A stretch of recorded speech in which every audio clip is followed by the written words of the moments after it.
Hi, everybody. Thanks for joining me. I was instructed by someone that I respect to read Matthew 5. It's about loving your enemies, and it tells you how to pray for those who spitefully use you. So I thought I would share it with you just in case you needed to hear this word as well.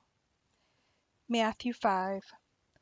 One day, as the crowds were gathering, he went up the hillside with his disciples and sat down and taught them there. Humble men are very fortunate, he told them, for the kingdom of heaven is given to them. Those who mourn are fortunate, for they shall be comforted. The meek and lowly are fortunate, for the whole wide world belongs to them. Happy are those who long to be just and good, for they shall be completely satisfied. Happy are the kind and merciful, for they shall be shown mercy. Happy are those whose hearts are pure, for they shall see God. Happy are those who strive for peace, they shall be called the sons of God. Happy are those who are persecuted, because they are good, for the kingdom of heaven is theirs. When you are reviled and persecuted and lied about because you are my followers, wonderful. Be happy about it. Be very glad, for a tremendous reward awaits you up in heaven. And remember, the ancient prophets were persecuted too. You are the world's seasoning to make it tolerable. If you lose your flavor, what will happen to the world? And you yourself will be thrown out and trampled underfoot as worthless. You are the world's light, a city on a hill, glowing in the night for all to see. Don't hide your light. Let it shine for all. Let your good deeds glow for all to see, so that they will praise your heavenly Father. Don't misunderstand why I have come. It isn't to cancel the laws of Moses and the warnings of the prophets. No, I came to fulfill them and to make them all come true. With all the earnestness I have, I say, every law in the book will continue until its purpose is achieved. And so if anyone breaks the least commandment and teaches others too, he shall be the least in the kingdom of heaven. But those who teach God's laws and obey them shall be great in the kingdom of heaven. But I warn you, unless your goodness is greater than that of the Pharisees and other Jewish leaders, you can't get into the kingdom of heaven at all. Under the laws of Moses, the rule was if you murder, you must die. But I have added to that rule and tell you that if you are only angry, even in your own home, you are in danger of judgment. If you call your friend an idiot, you are in danger of being brought before the court, and if you curse him, you are in danger of the fires of hell. So if you are standing before the altar in the temple, offering a sacrifice to God, and suddenly remember that a friend has something against you, leave your sacrifice there, beside the altar, and go and apologize and be reconciled to him, and then come and offer your sacrifice to God.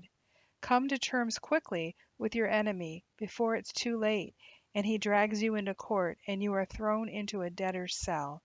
For you will stay there until you have paid the last penny. The laws of Moses said, "You shall not commit adultery." But I say, anyone who even looks at a woman with lust in his eye has already committed adultery with her in his heart. So if your eye, even if it is your best eye, causes you to lust, gouge it out and throw it away. Better for part of you to be destroyed than for all of you to be cast into hell.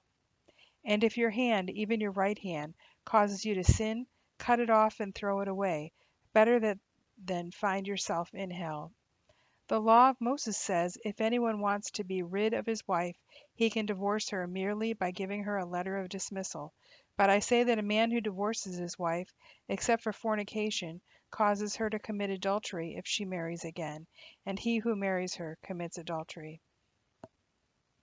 Again, the law of Moses says, "You shall not break your vows to God, but must fulfill them all." But I say, don't make any vows, and even to say, "By heavens," is a sacred vow to God, for the heavens are God's throne.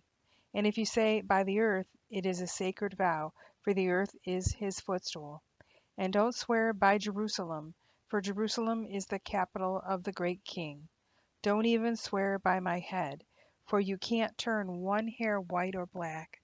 Say just a simple yes, I will, or no, I won't. Your word is enough. To strengthen your promise with a vow shows that something is wrong. The law of Moses says, if a man gouges out another's eye, he must pay with his own eye. If a tooth gets knocked out, knock out the tooth of the one who did it. But I say, don't resist violence. If you are slapped on one cheek, turn the other too. If you are ordered to court and your shirt is taken from you, give your coat too. If the military demand that you carry their gear for a while, carry it too.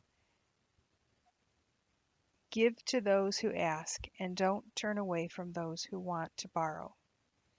There is a saying, love your friends and hate your enemies. But I say, love your enemies. Pray for those who persecute you. In that way you will be acting as true sons of your Father in heaven, for he gives his sunlight to both the evil and the good, and sends rain on the just and on the unjust too.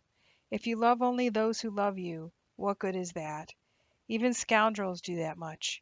If you are friendly only to your friends, how are you different from anyone else? Even the heathen do that. But you are to be perfect, even as your Father in heaven is perfect. Thank you for joining me today for this read. God bless you.